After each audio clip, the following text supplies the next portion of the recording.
Selamat malam pemirsa, isu reshuffle kembali bergulir. Adanya rencana pembentukan nomenklatur baru dua kementerian, yaitu Kementerian Investasi dan penggabungan kementerian atau peleburan Kementerian Riset dan Teknologi dengan Kementerian Pendidikan dan Kebudayaan menjadi pemicu awalnya reshuffle ini bergulir.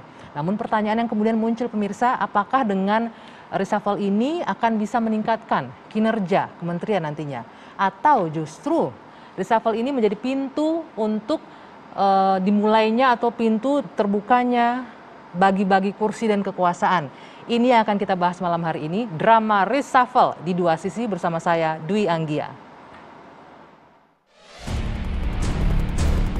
Wacana reshuffle Kabinet Indonesia Maju mendadak mencuat ke permukaan setelah Presiden Jokowi mengusulkan pembentukan Kementerian Investasi dan melebur Kementerian Pendidikan dan Kebudayaan dengan Kementerian Riset dan Teknologi. Sinyal reshuffle kian menguat setelah Presiden Jokowi dikabarkan telah bertemu dengan Wakil Presiden Ma'ruf Amin untuk membahas mengenai reshuffle Kabinet Jilid 2. Bahkan, reshuffle Kabinet digadang-gadang akan dilakukan Presiden Jokowi pada pekan ini. Beragam spekulasi pun muncul seiring isu reshuffle yang kian berhembus.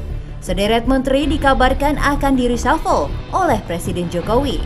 Lantas, benarkah Presiden Jokowi akan kembali membongkar pasang Kabinet Indonesia Maju dalam waktu dekat? Lalu, siapa menteri yang akhirnya akan di-reshuffle Presiden Jokowi? Siapa kira-kira yang akan di-reshuffle itu katanya pekan ini. Teman kita, tenaga ahli utama KSP bilang, pekan ini pokoknya dalam minggu ini insya Allah akan di-reshuffle. Nah, kita akan berbincang malam hari ini dengan sejumlah narasumber yang sudah hadir bersama saya di studio. Ini maaf saya buka masker dulu biar lebih jelas. Di sebelah saya ada Bung Ngabalin, tenaga ahli utama KSP. Selamat malam. Selamat malam, Anggi. Assalamualaikum. Waalaikumsalam. Puasanya lancar ya? Alhamdulillah. Di sebelah sana ada Mas Kodari. Oh, digunakan mic-nya ya, Bapak-bapak. Ya. Mas Kodari sehat, pengamat politik? Alhamdulillah, sehat. Harus sehat terus. Harus sehat terus ya. Kalau boleh nanya. Terus kampanye saya. Oh, terus kampanye? Ya. Kampanye apa nih? Jokowi Prabowo 2024. Sudah mulai dari sekarang? Oh, ini dia. Lihat tuh, ada tuh. Ya, Jokowi Prabowo 2024. Ah, tuh. Aman, damai. Yes. Oke. Semangat banget nih kayaknya, baru terlalu pagi. Di sebelah kiri saya ada Kang Ujang Komarudin, pengamat politik. Selamat malam. Selamat sehat malam, kan? Mbak Anggi. Alhamdulillah. Sehat selalu. Puasa lancar ya. Alhamdulillah. Mas Hensat, pengamat politik. Sehat, ini habis makan tadi kayaknya saya lihat. Makan dan ya untuk inilah handbag-nya boleh dipakai? Menghadapi usulan 3 periode itu. Gimana? Saya harus siap mental menghadapi usulan 3 periode karena saya percaya kalau kita semua tidak setuju 3 periode, Pak Jokowi juga tidak setuju karena Jokowi adalah kita. Sebaliknya, kalau Pak Jokowi setuju, maka akan terlaksana. Karena Jokowi adalah kita. Jokowi dari awal tidak setuju karena Jokowi adalah kita. Bapak-bapak ini tema kita bukan itu nih. Lain ini temanya. Ini udah mulai panas sebetulnya. Tahan. Sebelum kita mulai saya mau kasih dulu materi kita nih untuk diskusi malam hari ini. Saya ingin hadirkan ini pernyataan dari para politisi terkait dengan wacana reshuffle yang katanya akan bergulir pada pekan ini. Kita lihat bersama ya. Ini ada dari P3 yang menyebutkan ini Pak Arsul Sani, P3 meminta termasuk yang di lingkaran istana seperti Bung Ngabalin jangan malah mendramatisir soal reshuffle tersebut, termasuk soal waktunya. Mari kita lihat saja reshuffle ini seperti penggantian pemain bola dalam satu pertandingan, begitu kata Pak Arsul Sani. Oke, selanjutnya ada juga nih komentar nih Bang Ngabalin dari teman-temannya. Ada dari politisi PKS Mardani Elisera yang menyebutkan dasar reshuffle hendaknya berbasis data akurat dan adil. Jangan politik dagang sapi lagi. Ini sudah periode kedua loh. Oke, Bung Ngabalin udah disimak tadi ya rekan-rekannya itu komentarnya seperti itu. Ada tanggapan nggak nih? Ini jangan politik dagang sapi, nggak usah dramatisir lah waktu dan kapannya reshuffle. Kenapa sih koar-koar? Pasti saya percaya bahwa Ustadz Arsul Sani tidak menyebutkan dramatisir. Mudah-mudahan teman-teman yang tulis kemudian memframing saja.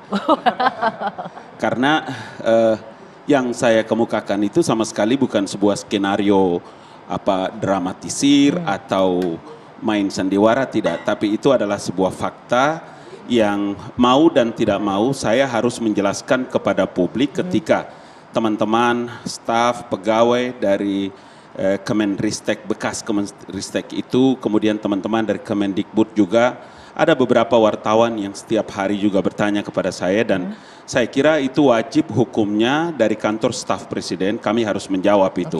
Dan jujur saya harus kasih tahu bahwa sekali lagi itu bukan sebuah skenario atau dramatisir. Sama sekali tidak ada seperti itu. Dan saya tahu bahwa Ustadz Arsul Sani tidak ngomong seperti itu. Mudah-mudahan saya tidak keliru. Jadi wartawannya aja yang salah quote. Mungkin ada yang terlalu semangat.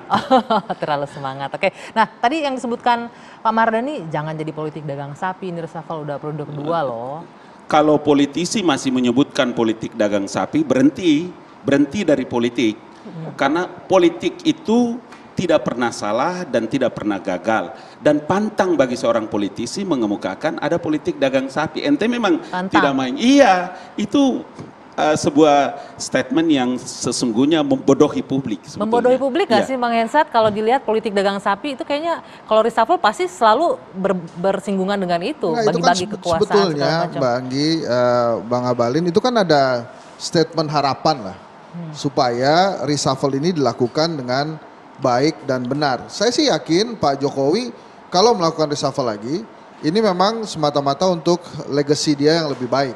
Karena kan udah tinggal sedikit lagi nih, jadi reshuffle-nya mungkin nggak cuma sekedar masalah nomenklatur yang baru atau kementerian yang baru, tapi memang ada beberapa tujuan yang dicari, makanya saya sih menduganya nggak hanya 2 kementerian saja yang ada kementerian lain. Ada kementerian lain karena begini, saya merasakan juga dakdikduknya para menteri ya begitu isu reshuffle ini muncul karena ada beberapa misalnya ada Humas Kementan lah, Humas kementerian nanyain Bang Henry juga bisa tolong komentar tentang kinerja menteri. Masa pengamat politik disuruh komentar tentang kinerja minta kementerian? Tolong di-endorse kali kinerjanya, dibikin penilaian bagus. Nah itu makanya menurut saya ada rasa dakdikduk juga dari para menteri gitu. Kalau menterinya ini pekerja profesional, bukan pencari kerja, ada isu reshuffle mah santai aja. Tapi kalau tahu nih ada kinerja yang lagi disorot, terus kemudian jangan-jangan juga cari kerja gitu, takut untuk di reshuffle, pasti dakdikduk gitu. Oke, tadi katanya tidak hanya 2 nomenklatur aja, akan ada lagi. Saya sih menduganya prediksinya ada apa? lagi. Nanti ya kita lanjutkan ya. Kita jeda dulu, 2 sisi akan kembali sesaat lagi.